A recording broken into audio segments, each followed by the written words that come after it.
everyone, Jason here from Off the Beaten Path, and out here filming a video that a few people have asked for, which is a bit of a walkthrough video on the Pajero.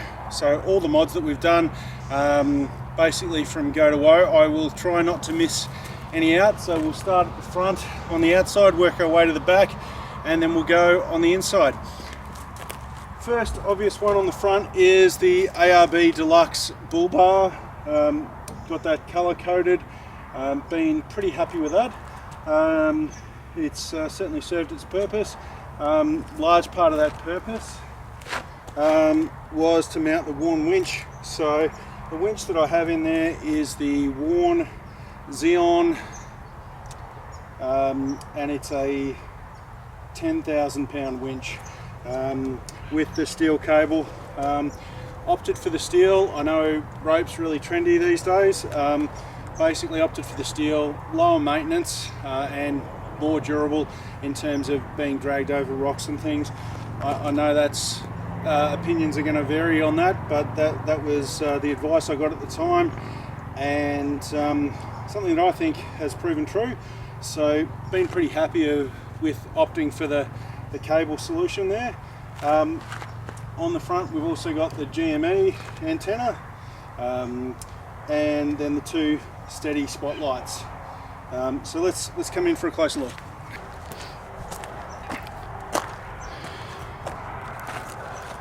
So looking top down here, one of the things that I probably don't love about this bull bar is the amount of space or lack thereof to reach the clutch. You can see right down in there, that's the manual clutch handle for the winch. Let me just see if I can get a better look at that for you. So yeah, right down in there, that's the manual clutch handle for the winch, and there's just really no realistic room to reach down in there and turn that in any realistic way. One of the things on my list is to look at a solution coming in from the front there through this gap here to access that with some sort of a handle or something.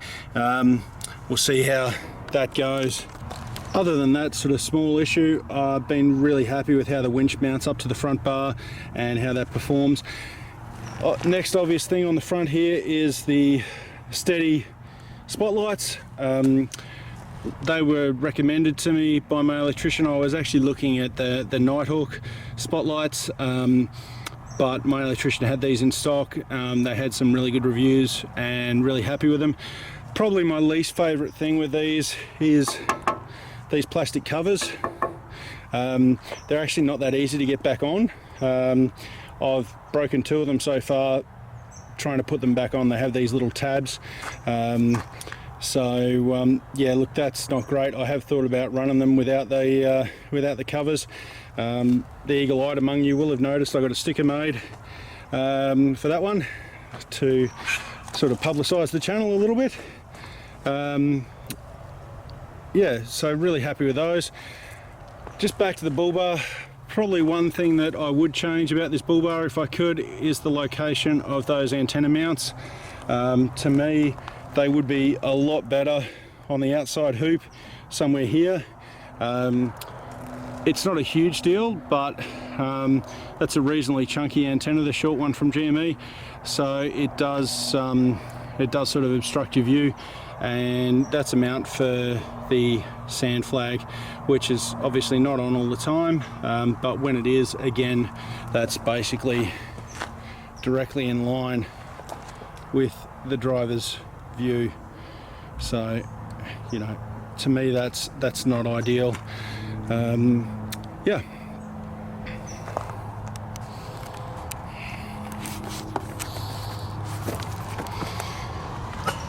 The next thing on the front is obviously the bash plates. Most of you know I've done a few videos on my bash plates. I've got the full set of bash plates from Bushskins and been pretty happy with those. They do the job. I like that you can get them in powder coated black,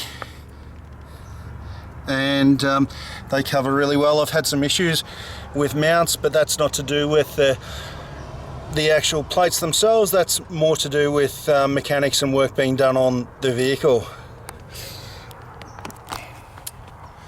So moving around, at this stage I've stuck with the stock alloys. Getting wheels for the Pajero is quite difficult, as I found recently preparing for the variety trip. I need to carry 2 spare tyres for that trip, so I did try and get just a steel wheel with the correct offset to match these, and basically couldn't get one. So I did end up getting another Mitsubishi factory alloy. So for those of you that watch the channel, you'd know I've been running the Falcon Wild Peaks in a 275 65 R18 for some time, and been really happy with those. They're a light truck tyre, and they do the job really nicely. Yeah, pretty happy with those.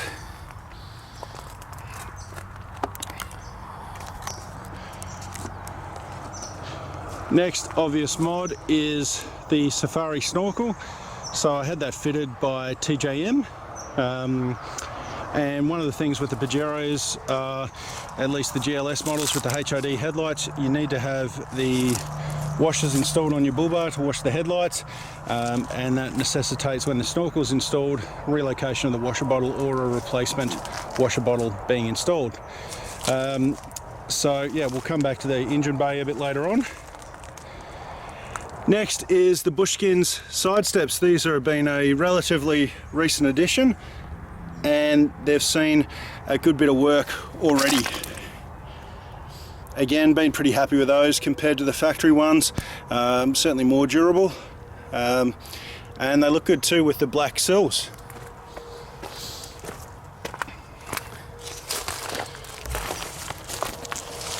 Moving towards the rear of the vehicle, we've got the Emu Wings. They're a recent addition, and I haven't actually done a video on those, so I will do a bit of a full video on those as part of this video.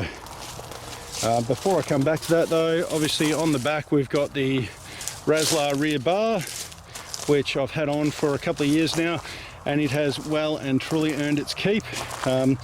Looking a little bit the worse for wear. Got a reversing light there that I need to replace. Still works, just the glass came out. But yeah, been really happy with that. Quite like the fact that it does wrap all the way around. Would probably like it if it was not quite so deep, just to improve that departure angle a little. And yes, I still have not fixed the damage there from Cobor. Yeah, anyway, that's another story.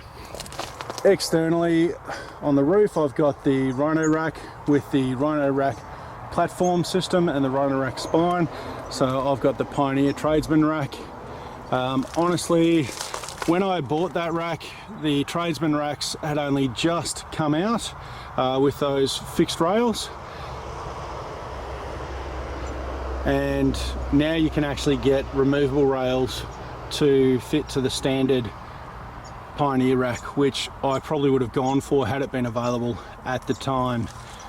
And you can see there, these are the steady lights. Video on that should be live on the channel soon, if not already. Well, my auto electrician mounted in the Rhino rack spine. Been really happy with those, and a floodlight at the rear. And obviously on this side of the rack, we've got the Drifter Super Peg 270-degree rapid wing awning, which has been on the car for quite some time, and I've been pretty happy with. Up on top, basically all the time, I've got the K-On mounting brackets for the Max Tracks, and I keep 4 Max Tracks up there basically all the time. Been a great storage solution, and they ride up there quite nicely. So these are the Emu Wings that have been on for a couple of weeks now, about 4 weeks or so since I got these installed. These have been a game changer. So just a couple of twist locks that are key lockable. Looking into a solution for connecting them up to the vehicle central locking, which would be really good. And they just open like that. They give you access straight into the vehicle. Now I didn't install these. I got yeah, my local 3-litre four-wheel drive store to install these, and there were a few challenges, mostly because of my vehicle, but I will go through those with you now. So the install for the Emu Wing here was less than simple, as I said, complicated by my setup. So in order to install it, this interior plastic here actually needs to come off. They need to get down to, actually I think it was these seatbelt mounts in the back here. Yeah, and they're actually on the floor. Now I have a false floor in the bottom of here that the drifter drawer setup sits on top of, so there's no chance of that, so they've kind of had to work around that. Now while you can put the factory glass back, you can see there is some trimming required of this plastic panel, and yeah, for whatever reason it's not quite sitting perfectly flush there. You can see that's where the little mount for the clips for the glass to move in and out was previously installed, and you can see the hinges actually all just fix off. So there's the main frame that's actually like Sikaflexed to the car, and then the hinges bolt to that. So there's actually no drilling or anything into your car to mount these, and the access that they provide is really good. As I said, the only thing I would ask for is to be able to have these with the central locking. So yeah, for the curious, this is what I carry instead of a fire extinguisher. It's much more compact, and it's still in its box because I'm going to have some changes here to this setup that I'm working on for the trip across the Simpson, and it'll just sit up in here on a new piece that's going to be put in there. Well, here it's probably as good a time as any to get onto one of the internal mods, which is the K-On lightweight cargo barrier. Been really happy with that. That was a really simple DIY install. As you can probably see there, the bottom of it just mounts onto the seats, and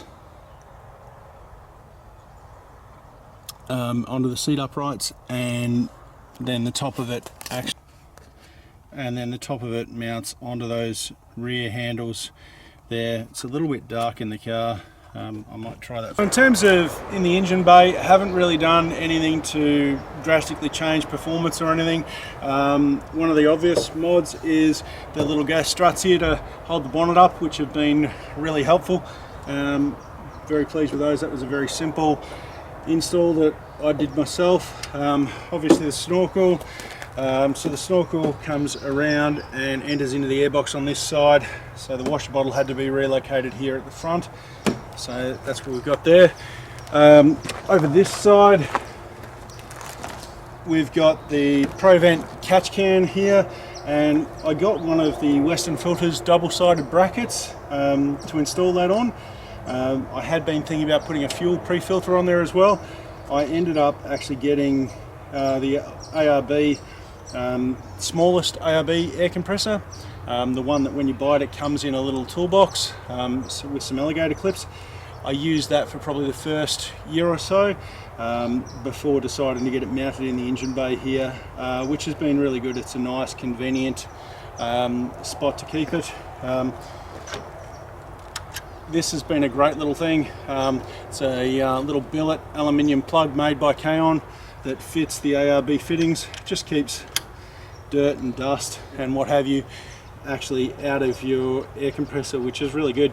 Battery is not the factory battery. Not long after I put the winch on, upgraded the battery to a larger than factory battery, because obviously asking a lot more of it, running the winch, running the spotties, all that sort of thing. But under the bonnet here, that is really it. Nothing else really has been done under here. It's all sort of stock and factory. So yeah, let's have a look inside. So looking inside the car, obviously very minor mod, the factory Pajero Mitsubishi floor mats, the black duck canvas seat covers. I've got those in the front. I've got the same black duck canvas seat covers in the back. Haven't put the headrest covers on the back ones. And matching floor mat as well. Canvas seat covers from Black Duck, been really happy with. They fit really well. A little bit tricky to put on, actually easier on the back seats than the front ones, but on the whole, really quite happy with them. Looking inside the vehicle, we've got first obvious mod is the XRS. From memory, it's the XRS 370. So I just mount that just to the left of the steering wheel there on the magnetic mount that came with it. And yeah, been really happy with that.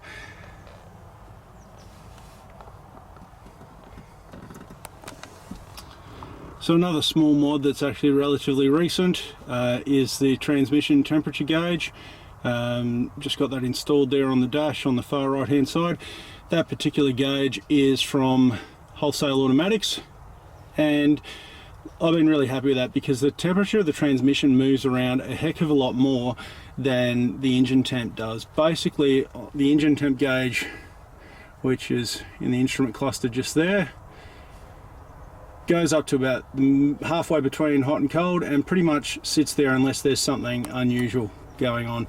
Whereas the temperature gauge on the transmission gives you a true sense of how the car is working. So really happy with that.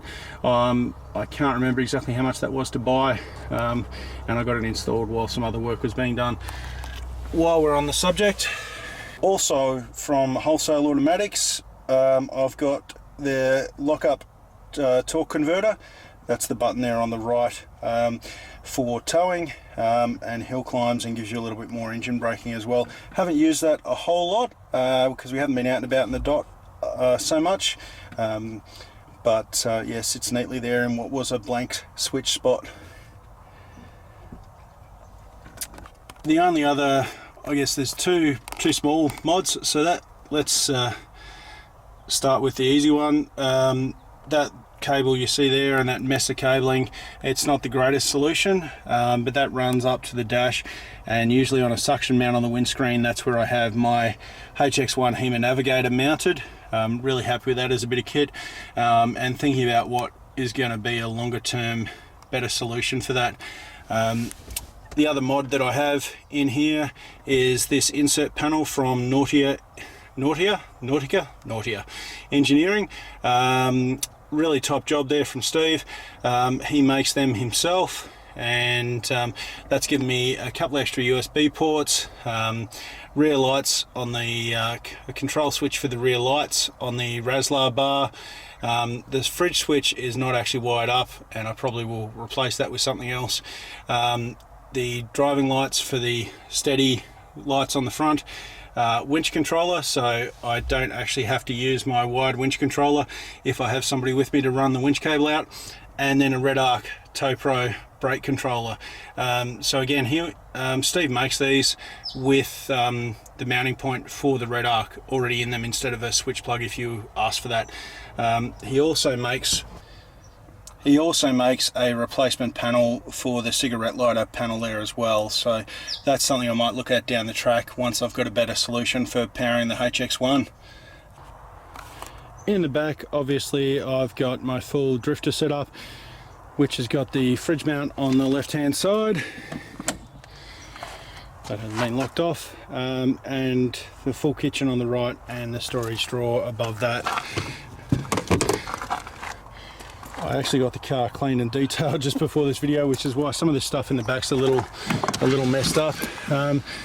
So in the drawer here at the top, I've got my first aid kit, some shackles down the back there, gas bottles and barbecue cleaning stuff in the middle there in a clear top, coffee making stuff here, so coffee cups, what have you, Aeroguard, some gloves and what have you here, the collapsible silicon kettle, full set of Snow Peak stainless steel cups and bowls there, some rubbish bags and other cleaning things in the front corner here. So it's quite amazing what you can actually fit into a drawer that size. And obviously we've got the pull-out table here as well.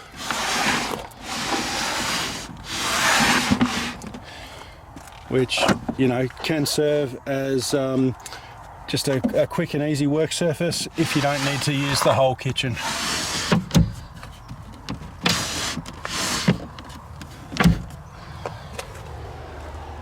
And yeah, last but not least, recent little mod I did myself, and that's the paper towel holder for the kitchen. Shout out to whoever it was that suggested the rubber bands holding the paper towel on. That's been really good so far.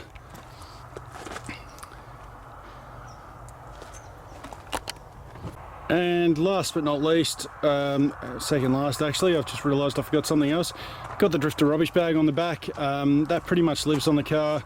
Really handy for taking our own rubbish as well as other people's out, and good hardware and canvas. So yeah, pretty happy with that. Now, I realised I didn't talk about this before when I did the tyres, but obviously I've got a lift kit. You can't see too much in there just at the moment, but yeah, I've got the Dobinson's 2-inch lift kit. Again, you can't even see much on that side.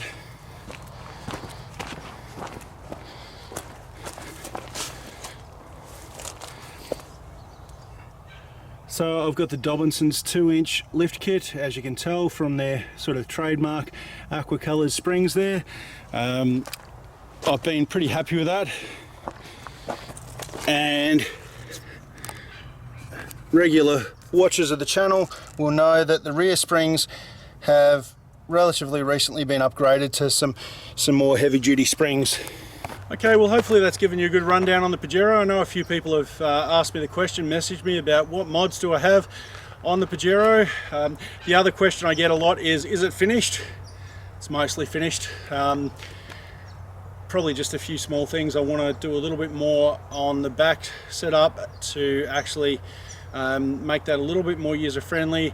Probably for this trip coming up for the Simpson, I'm actually going to add an inverter, so I'm probably stretching the limits of what you can do with that little companion 40 amp hour power station, but we'll see what happens. I'm just going to get a little 150 watt inverter so I can take my laptop with me to download footage and clear the SD cards along the way of the trip, because it's a 12-14 day trip, so I'll need to be able to do that, and I'll need to be able to charge the laptop.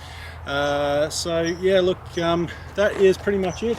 I've had the Pajero now, let's see, I got it September 2018, bought it as a dealer demo, so here we are, sort of early 2022. So yeah, coming up sort of 3.5, nearly 4 years that I've had the Pajero, and honestly I've been really happy with my choice. Again, a few people have asked me what else did I consider at the time. The logical comparison was the Toyota Prado, and I did look long and hard at the Prados, but at the time there was about a $20,000 price difference between the Pajero and the Prado. With the Prado you got a long-range tank as standard, which would have been nice. Slightly less power at the time. They've upgraded the Prado engine since then. But really, apart from the Toyota badge and the long-range tank, there wasn't a huge amount of difference, and for $20,000 that was a lot of coin that I could actually put into putting the things that I wanted on the vehicle. So yeah, went that way. It's a shame Mitsubishi are discontinuing the Pajero. Even when I bought this, the Mitsubishi sales guy tried to sell me a Pajero Sport. I'm not a small guy and actually just didn't fit in the Pajero Sport in any sort of comfortable way. So I'm not going to be owning a Pajero Sport anytime soon. I think there's still plenty of years left in the Pajero here, the Gen 4 NX. So yeah, look, if you've got any other questions about my setup, put them in the comments down below. I'll do my best to answer them. But yeah, look, really happy with the Pajero as a platform. It's really capable off-road. Generally speaking, the Super Select system works really well, as does the traction control. You don't have the suspension travel that solid axle vehicles have, so you lift a few more wheels, but generally those other aids sort of kick in and you get there. So yeah, thanks for watching, guys. Like this video if you liked it, leave a comment down below, and please subscribe to the channel if you like what we do. That's going to help us bring more videos and more content to you. Have a great day.